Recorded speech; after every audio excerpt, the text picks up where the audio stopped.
Reinvest your profits the right way. By this point, the $1 filtration method has enabled you to make a decent chunk of cash every single month from social media traffic. The next step is to create a business. At this point, you might be feeling that you're just engaged in a hobby. It's a well-paid hobby, but still a hobby nonetheless. This too can be a trap. This can hold you back from the great success that you could otherwise achieve with social media. How do you turn the information that I shared with you into a platform for a business that can withstand the test of time? Simple. Reinvest your profits the right way. Move into other niches after you master your system. This training helps you identify your target niche. I've also given you the techniques to do well in that niche using social media traffic. Once you've made quite a bit of money on your niche and this money comes in month after month, you have to think big. You have to look into other niches that are related to your current niche. This thinking is actually pretty straightforward. If you have already mastered your niche to the point that you're making automatic income month after month, then you can apply the same system to other niches that are closely related to the one you're in. This is how you scale up your business. Instead of just one stream of cash, you build many different streams of cash based on the system that you mastered. You know what hashtags to target. You know what kind of content gets eyeballs. You know how to present information on social media. You know how to promote a mailing list. These and many others form part of your system. It really would be a shame to restrict that system to just one niche. Once you've mastered those, find niches related to those and grow into these other fields. Highly successful list marketers don't just operate one list. They operate dozens, and this translates to 6, if not 7-figure incomes year after year. If they can do it, so can you. Buy more targeted traffic after you find out what works. Once you have discovered the type of content marketing strategy on Facebook that works, you can buy targeted traffic. How? Use Facebook's lookalike technology to target people who share the same interest profile as your existing audience. This is what's so awesome about Facebook. This is also what gets them into all sorts of hot water. Believe it or not, accept it or not, Facebook is spying on you the moment you log into the platform. It pays attention to what you like. It pays attention to what you comment on. It pays attention to what your friends like. And it makes all sorts of predictions regarding your behavior and your interests. Accordingly, if you like certain topics, it creates an interest profile. Facebook's lookalike audience technology enables you to find people who haven't visited your Facebook page who share the same interest profile as your current fans. Talk about an amazing technology. Take advantage of this. It enables you to show your brand in front of eyeballs who are more likely to appreciate it. Invest in more original content. You might want to invest in original content. If you're already making a decent profit from your current system, you might want to take things to the next level and add a whole lot more value to the lives of people following your brand on different social media platforms, as well as in your blog or website with original content.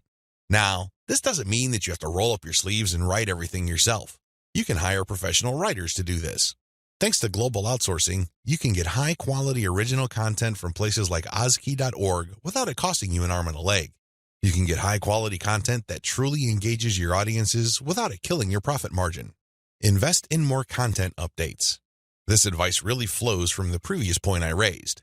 If you're going to be investing in more original content, automatically you will be investing in more content updates. You will have a lot more original materials to share. These two actions go together. Regardless, you need to step it up in terms of content updates so you can pack a lot more value. Invest in your original products. When you're started out setting up this system I teach you in this training, you probably would be focused on affiliate products. You get an affiliate from an affiliate program, you market that link on your email updates. When somebody clicks on that link and buys something, you get a commission. Pretty straightforward, very simple. Well, if you really want to make a lot of money, you have to turn your back on affiliate marketing. You really do. Instead, you have to sell your own stuff. The reason why you need to do this boils down to control. When you are selling other people's materials, you are at the mercy of their squeeze page, their landing page, and ultimately, the quality of their product. What if their product sucks? What if their sales page converts only a fraction of the people it could otherwise have converted? You lose out. That's the bottom line. If you want to maximize your control over your income, you need to invest in your own original products. Thankfully, outsourcing is always available to you. You can outsource to professional companies like ozkey.org or other specialized content producers to help you produce high-quality original materials for cents on the dollar. Sell your own video-based membership courses. The main problem with product sales online is, by and large, you're selling the item once. Somebody clicks the buy button, they pay, they get access to the download link, and that's the end of the story. They already have the product. They can enjoy it, They can throw it away. They can do whatever they want with it. But the transaction only took place once. Wouldn't it be awesome if people keep sending you money every month? Wouldn't it be great if you get recurring income? Well, that's exactly what you can enjoy when you sell your own video-based membership courses. For example, if you have a gardening blog, you can set up a video-based course where you teach people the ins and outs of garden cultivation. Every single month, each member's PayPal account or credit card account is billed a certain amount. You don't have to lift a finger. And this goes month after month after month until they cancel. The best part? You shot the videos once, yet you make money off them month after month. How awesome is that? This is called passive income. And the great thing about this is that you don't have to stick with video. It can be any kind of membership. Maybe you can give them access to pictures.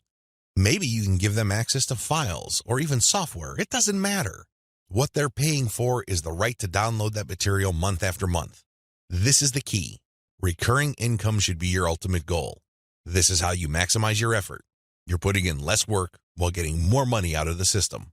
Unfortunately, this is not something that you can master getting out of the gate. It also doesn't happen overnight. You have to pay your dues by doing the other steps above first. Sell to your list differently. At this point, you have turned social media traffic into list members. Congratulate yourself.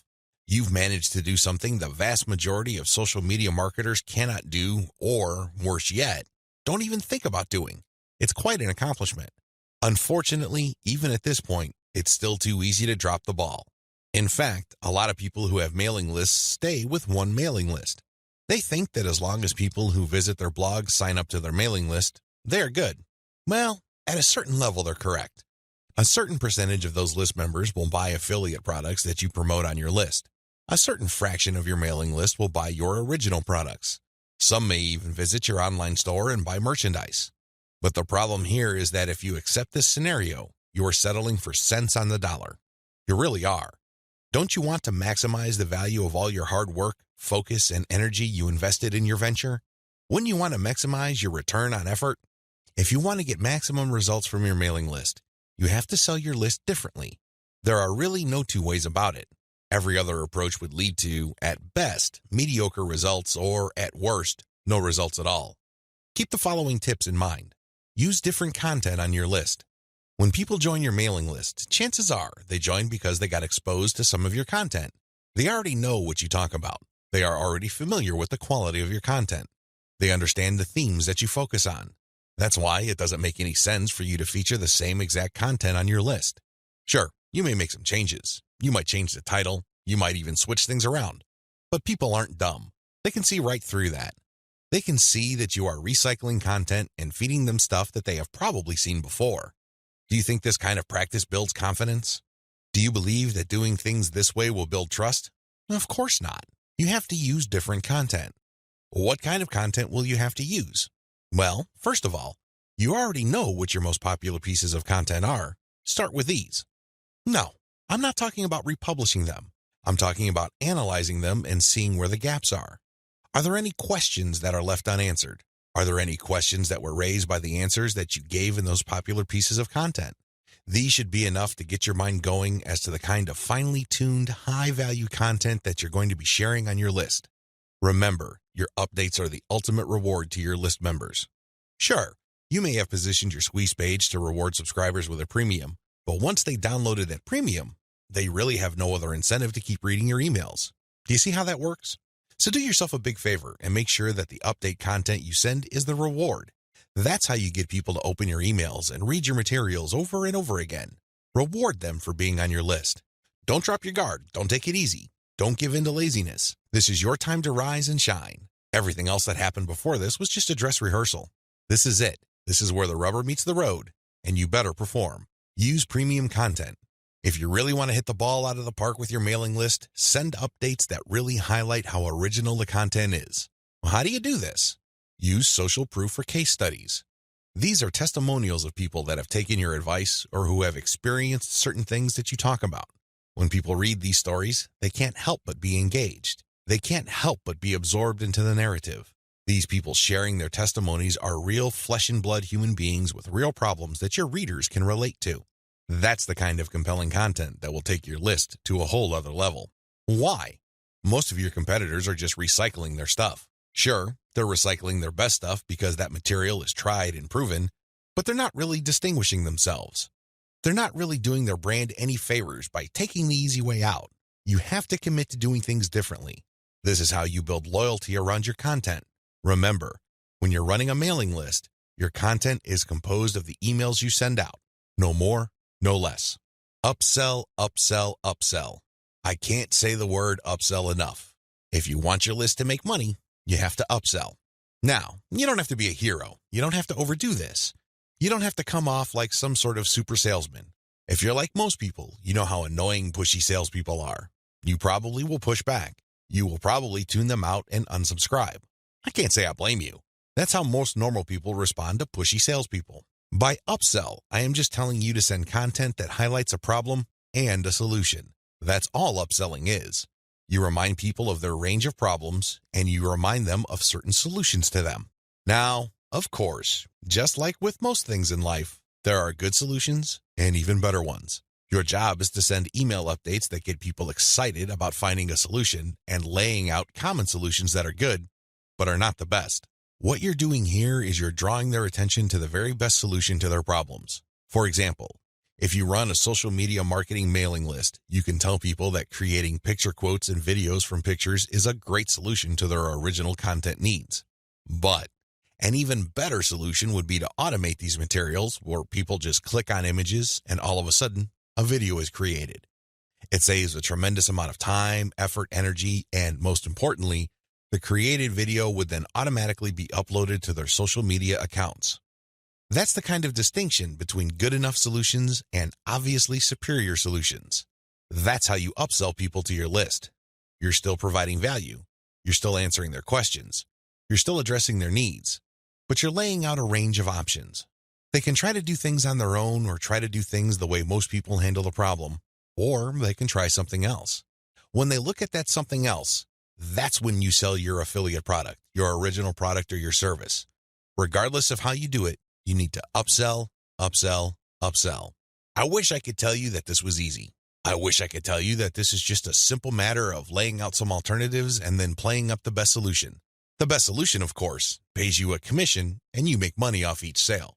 Unfortunately, it's not that easy and it's not that simple. Here's the reason. When people join your mailing list, they actually have different motivations.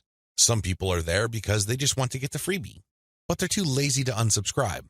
You cannot really get rid of these people. These people don't open your emails. They cannot be bothered with reading your emails. They really don't do you much good. In fact, they can harm you because if there's enough of these list squatters on your list, your mailing list provider will charge you more money at the end of every month. You have to actively filter out your list based on open rates so you can get rid of these individuals. Again, you cannot eliminate them entirely, but you can minimize their numbers. Other people are initially excited about your mailing list, but for some reason they stopped reading your emails.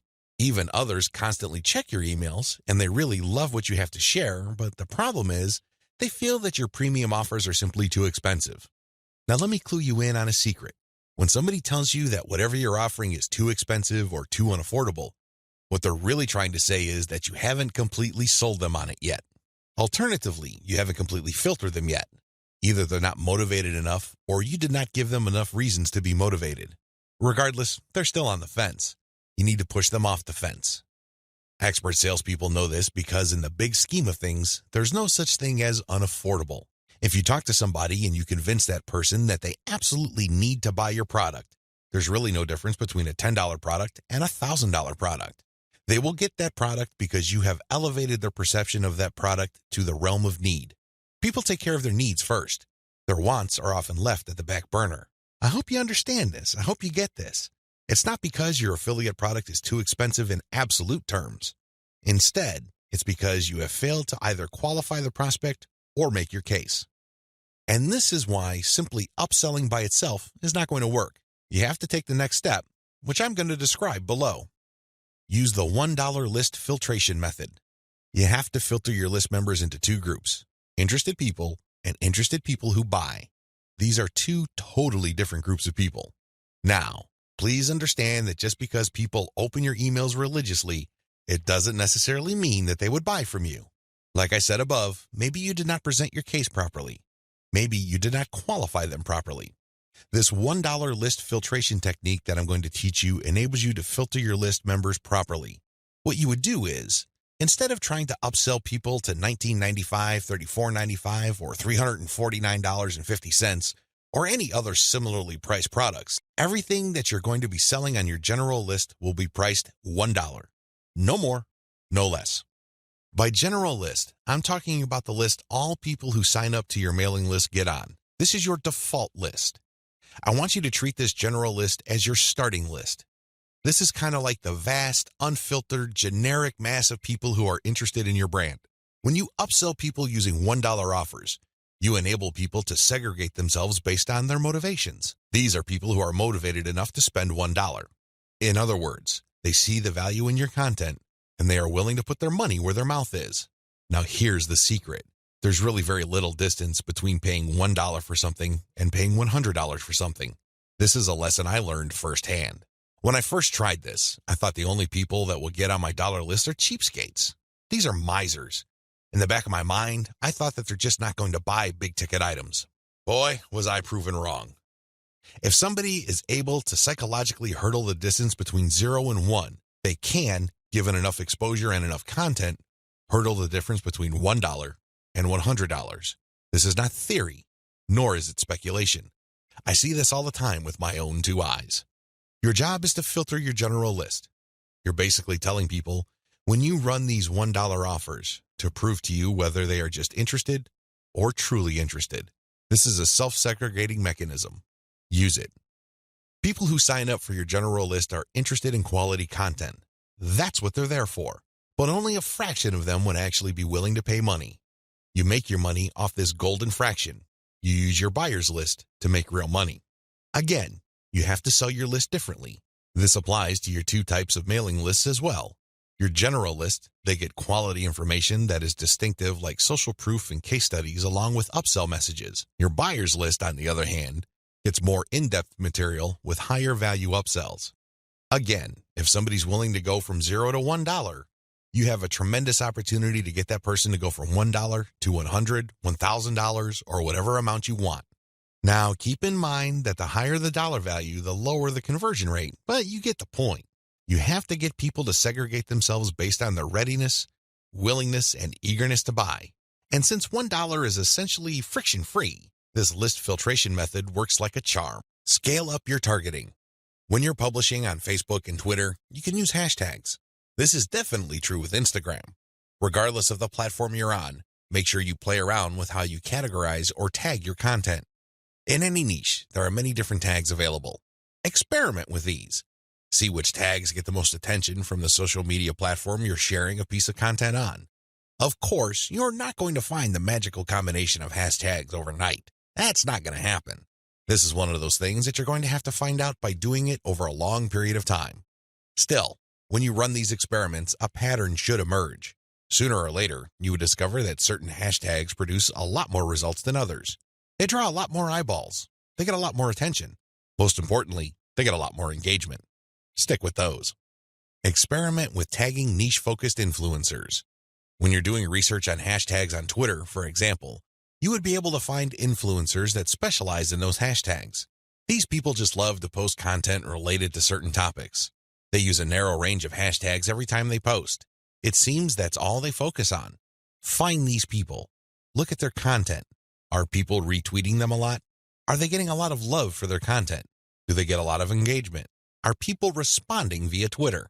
It should be fairly easy to see which accounts are influential in your niche and which aren't. Don't just focus on how many followers they have. Instead, look at the total amount of engagement they get, and also pay attention to the ratio of followers they have to the number of accounts they follow. For example, if I find Mike Smith to be a big poster in my niche because it seems that he just seems to rotate among the 10 hashtags that are most relevant to my niche, I look at his followers in relation to the number of accounts he's following. If he's only following one person, yet he's being followed by 15,000 people, Mike Smith might be an influential person. I say that he might be because I'm also going to have a look at the engagement levels of his posts. Are his posts getting a lot of retweets? Are a lot of people responding? Are a lot of people clicking the heart icon? If his content has these factors, then his account is probably worth following. Most importantly, You should tag influential people on Twitter when you post. You use your most powerful hashtags and you mention them in your post. This can help you get on their radar. These people would be put on notice that you are also sharing content that is similar to the stuff that they are interested in.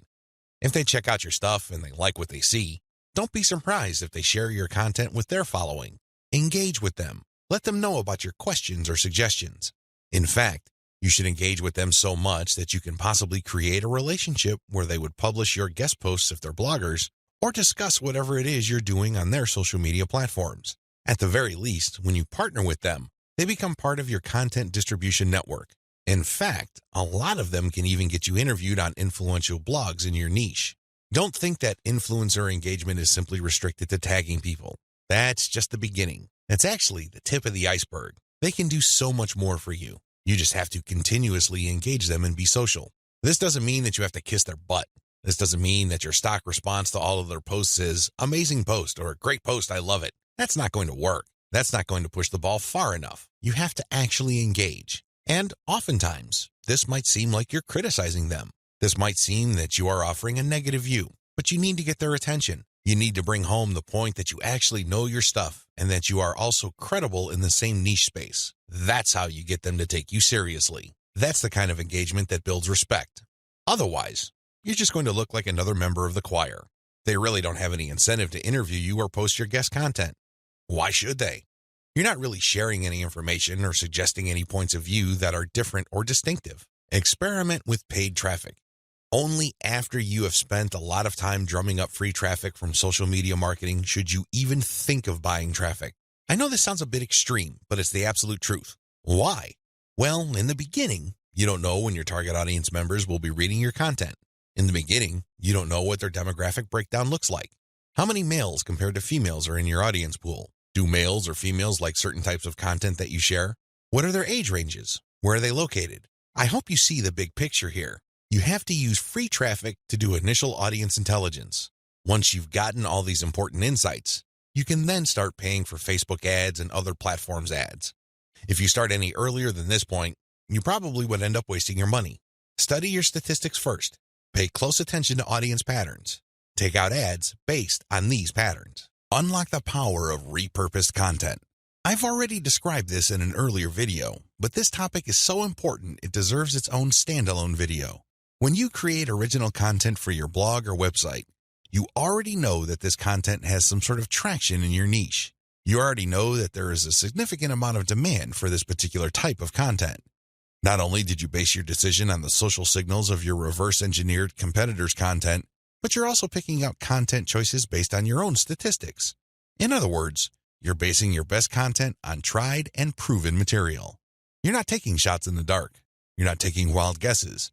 You're not crossing your fingers and hoping that something sticks. Instead, you have based your decision on what actually works. Congratulations, but you shouldn't stop there. Once you have noticed that this content really performs based on the amount of clicks as well as the social media engagement it gets, the next step is to repurpose that content, turn them into other types of content, and reshare them on platforms that specialize in those content types. For example, if your blog post is getting a lot of retweets and clicks, you might want to strip the blog post into questions. This isn't all that hard because if you look at any type of content, it consists of answers to questions. The questions may not be obvious. The questions may not be plainly stated, but the content is meant to address certain concerns. These concerns can be reworded into questions. Strip your most powerful and best performing content into a series of questions. Each question then is linked to the article or blog post that answers it. Tweet these and pair them with niche-specific hashtags. By using automation tools, you can rotate different questions that essentially promote the same piece of content. Since you're rotating hashtags, there's a high chance that different people looking for different segments of your niche would become aware of your tweet and possibly click through. Another thing you can do is turn your article into slideshows. Each article brings to mind many different mental images.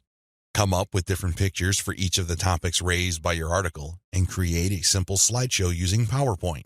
Share these PowerPoint presentations on SlideShare. You can also use other tools to create a video from your slideshows. Once you've created these videos, you can obviously share them on YouTube. Alternatively, you can look through the issues you raised in your blog post and turn them into infographics. Infographics are essentially stripped-down graphical forms of articles or blog posts. They focus on the most important points you raised and make them easier to understand by the viewer by converting them into pictures. Share these infographics on Pinterest. Finally, you should make sure that all your blog posts or articles have a nice header picture. This way, when you load the link on Facebook, a nice preview shows up. It grabs eyeballs and people are excited to share the content. On Facebook, you have a wide range of content formats to choose from. You can share links, videos, infographics, photos, diagrams, and even audio files. After you share materials on your Facebook page, you should then get the link to that post and then share that Facebook page link in Facebook groups that cater to your niche or a related niche. This is how you unlock the power of repurposed content. If you play the game this way, you spend less time creating content and more time promoting. Promotion is the name of the game. You may have great content, but it's not going to do you much good if people don't even know it exists. For every hour you spend creating content, you should spend 10 hours promoting that piece of content. This is how you build up a successful mailing list. This is how you create a solid brand on social media. Start with powerful content, but create different versions and spread it on many different social media platforms. Market your list right. Now that you have figured out your payload content, the next step is to understand what kind of giveaway you're going to have to use to get people to sign up for your mailing list. In an ideal world, people can see the value you bring to the table. They only need to look at the content you share as well as the crucial information they get from your premium content. They see this premium content and they see what you're about, what you have to offer, and why it's such a good idea to sign up to your mailing list. Unfortunately, things don't work out that way.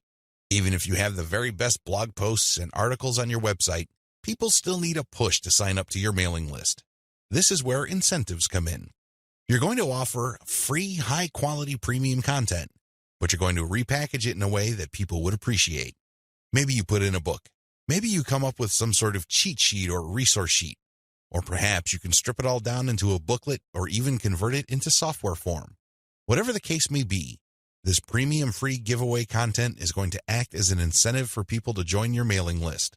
They get a copy of whatever it is you are giving away for free in exchange for their email. I call this an ethical bribe. You're bribing people to sign up to your list. Normally, they wouldn't. Only a very few people would take the time and bother to sign up for your list, regardless of how awesome your blog posts and articles are. That's just the reality. Finding out what to use as an incentive. I hope you can see the logic behind giving away freebies so people can sign up to your mailing list. People need a push. People need some sort of extra sweetener to get the deal going. They need something extra to get them off the fence and onto your mailing list. Now, the next step is to figure out what kind of incentive to give away so people would join your mailing list. The good news is, you don't have to start from scratch. You don't have to take wild guesses. You don't have to take shots in the dark. When you pay attention to your top-performing original content, you should have all of the information you need to come up with a compelling incentive. For example, if you run a gardening blog and you notice that a lot of people click on share and otherwise engage with your content on tomatoes, it's probably a good idea to come up with a free giveaway book on how to build your own inexpensive tomato greenhouse. You see how this works? Pay attention to your best-performing original content. Look at the questions they answer and look at the questions they fail to answer. This way, you can use your popular content as a launching area for your incentive content. You let your readers know that if they need more information, and they will because the content that they're enjoying or missing certain items, they should click on this link. That link, of course, is your squeeze page. The squeeze page advertises your giveaway and lists out the reasons why people would want to download that giveaway. It's pretty straightforward. You're just offering premium content that your other freely available content is already pointing to. They're pointing to that content because they don't contain that material. They do a good job of building credibility and authority. They do a great job adding value to the lives of your readers, but it's also obvious that there are certain parts that are missing. For those extra materials, they have to sign up. It's absolutely free. It doesn't cost them a dime, but they need to sign up to your mailing list. This is how you set up your mailing list. It has to be closely tied to your premium content.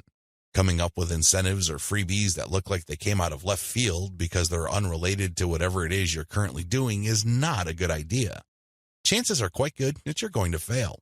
When you come up with incentive content that is directly related to the materials you're already sharing, you create a feeling of value.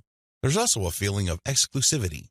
After people have seen your content and have become aware of what you are and what your brand is about, you let them in on a special premium. This is a special deal that other people who haven't accessed your brand have no idea about.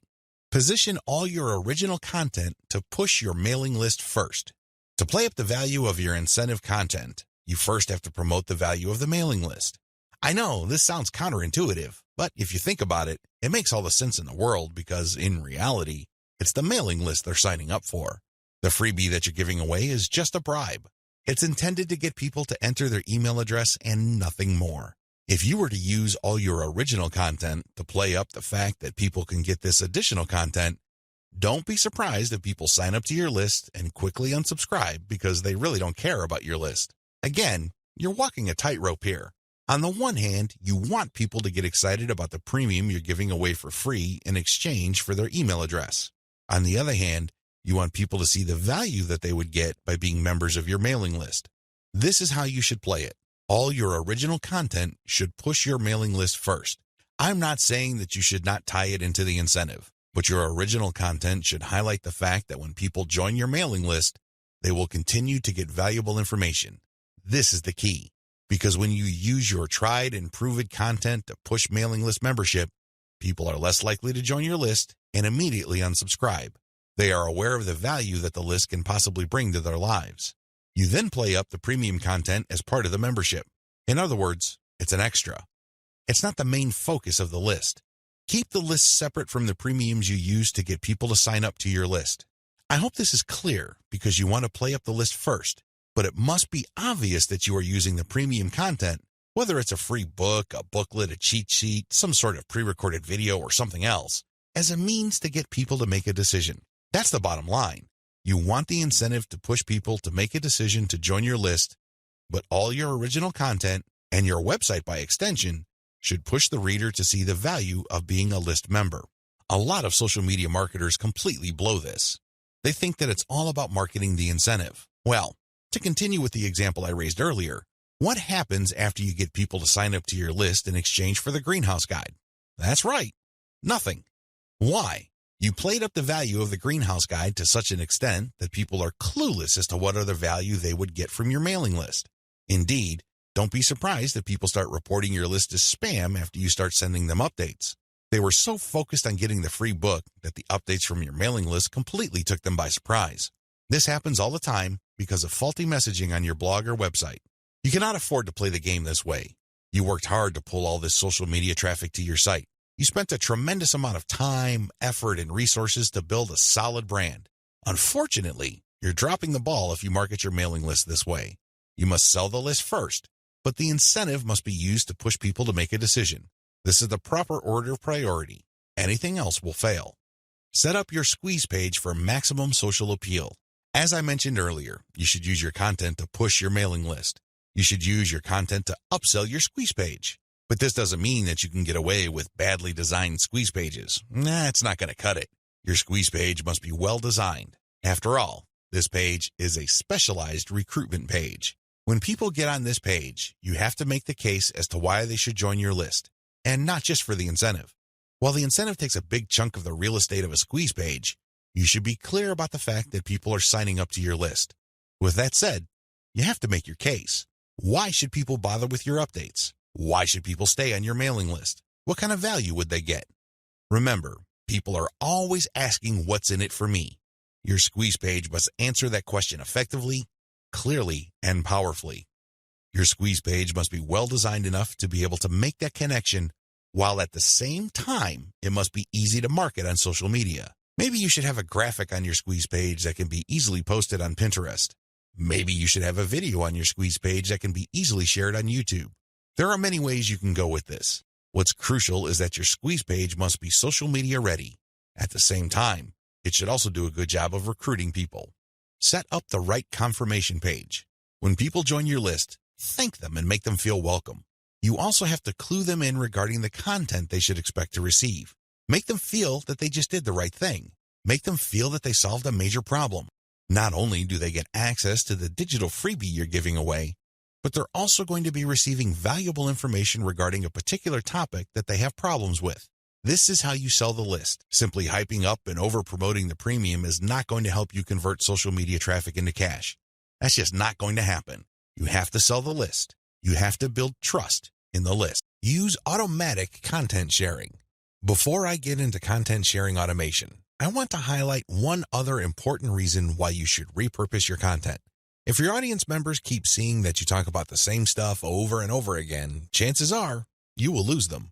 People want to hear new stuff. People want you to explore other related needs of theirs. They don't want you to basically keep recycling the same stuff over and over again. Unfortunately, that's precisely the kind of risk you're running if you simply focus on giving people more of the same successful stuff. You know that a particular content theme works. You know it gets a lot of engagement. You know that it draws a lot of clicks. It's perfectly natural for you to want to keep recycling that same theme. Don't do it. Focus on the very best way to present that theme and stick with it. Just do it a few times, but focus more on repurposing. This way, when people get into contact with your content, they can see that you are talking about something that appeals to them, but in different formats. They are more likely to pay attention. They're more likely to click through. They're more likely to share. Keep this in mind when it comes to repurposing. Don't think that Video 11 is completely optional. It isn't. You want your social media feeds to consist of highly successful content as much as possible. It really would be a shame to figure out what works, only for you to get lazy and just focus on text content. I'm sorry to say it, but text content can only take you so far, which brings me to content sharing automation. Since you're going to be sharing a lot of content, and much of this content being third-party as well as original and repurposed content, you're probably going to have your hands full if you decide to do this manually. First of all, since you're going to be covering many different platforms and sharing different formats on those platforms, you have a lot of forms to fill out over and over again. Sure, you may have created an account, one for each of those platforms, but submitting to those places requires you to fill in forms. Posting on Facebook involves form filling. Now, if you really don't have that much content to share, this should be barely manageable. But if you're looking to maximize your visibility by publishing on your social media accounts several times a day, you need to automate. Unfortunately, simply plugging in information into content publishing tools is not going to do you much good. You have to know when to publish. Believe it or not, the vast majority of your target audience members check their Facebook, Twitter, Pinterest, and YouTube accounts within a certain block of time every single day. Post outside of that block of time and you miss the eyeballs of the vast majority of your audience members. Sounds good so far, right? Well, here's the problem. Different audiences have different time preferences. How would you know? This is where experimentation comes in. First, you're going to have to share your content randomly at different times of the day. As much as possible, share content every hour. Set your content automation tools to publish every hour. Let this run for about a week or two. After the experimental period is over, check your stats. Facebook Insights, for example, will tell you when most of your page fans checked out your content. Armed with this information, you should set up your automated software to publish your content in a cluster to fit those optimal times. For example, in the experimental stage, you're publishing one piece of content every hour. That's 24 pieces of content spread out over a full 24 hours. After you checked Facebook Insight, it turned out that 80% of your content views actually take place between 8 a.m. and 5 p.m. You then take those 24 posts and compress them within that 8 a.m. to 5 p.m. window. This is how you publish in clusters. Forget time blocks outside of that time frame. This way, you maximize your chances of the right eyeballs seeing your content. Special notes for Twitter. If you're going to be publishing on Twitter, republish your content many times during the day at the most optimal time frame. Facebook Insight already told you that your content is being viewed within a specific time frame. Chances are your Twitter fans have the same social media viewing habits. Stick to that time frame. Now, here's the secret. Set up your automated content publishing tools to tweet out your best content many times during that time frame, but you also have to rotate different hashtags. This way, you can reach different people looking for hashtags that are related to different subsegments of your niche. Special notes for Facebook. When publishing to your Facebook page, don't hesitate to publish original content that you have published before. Try to avoid publishing only once. Instead, you should sandwich or schedule this republished successful content in between high-quality, curated content. This way, people get more exposure to your best content. Once they click through, you get yet another chance to recruit them to your mailing list. Remember, when you share high-quality third-party content, You're not getting the traffic. You're building credibility, but you're not getting potential list members to your squeeze page. That's just not happening. When you share your own original content, you get a chance to recruit them to your squeeze page. Keep this distinction in mind. This is the reason why you should republish your most successful content by interspersing it with top-rated, curated content.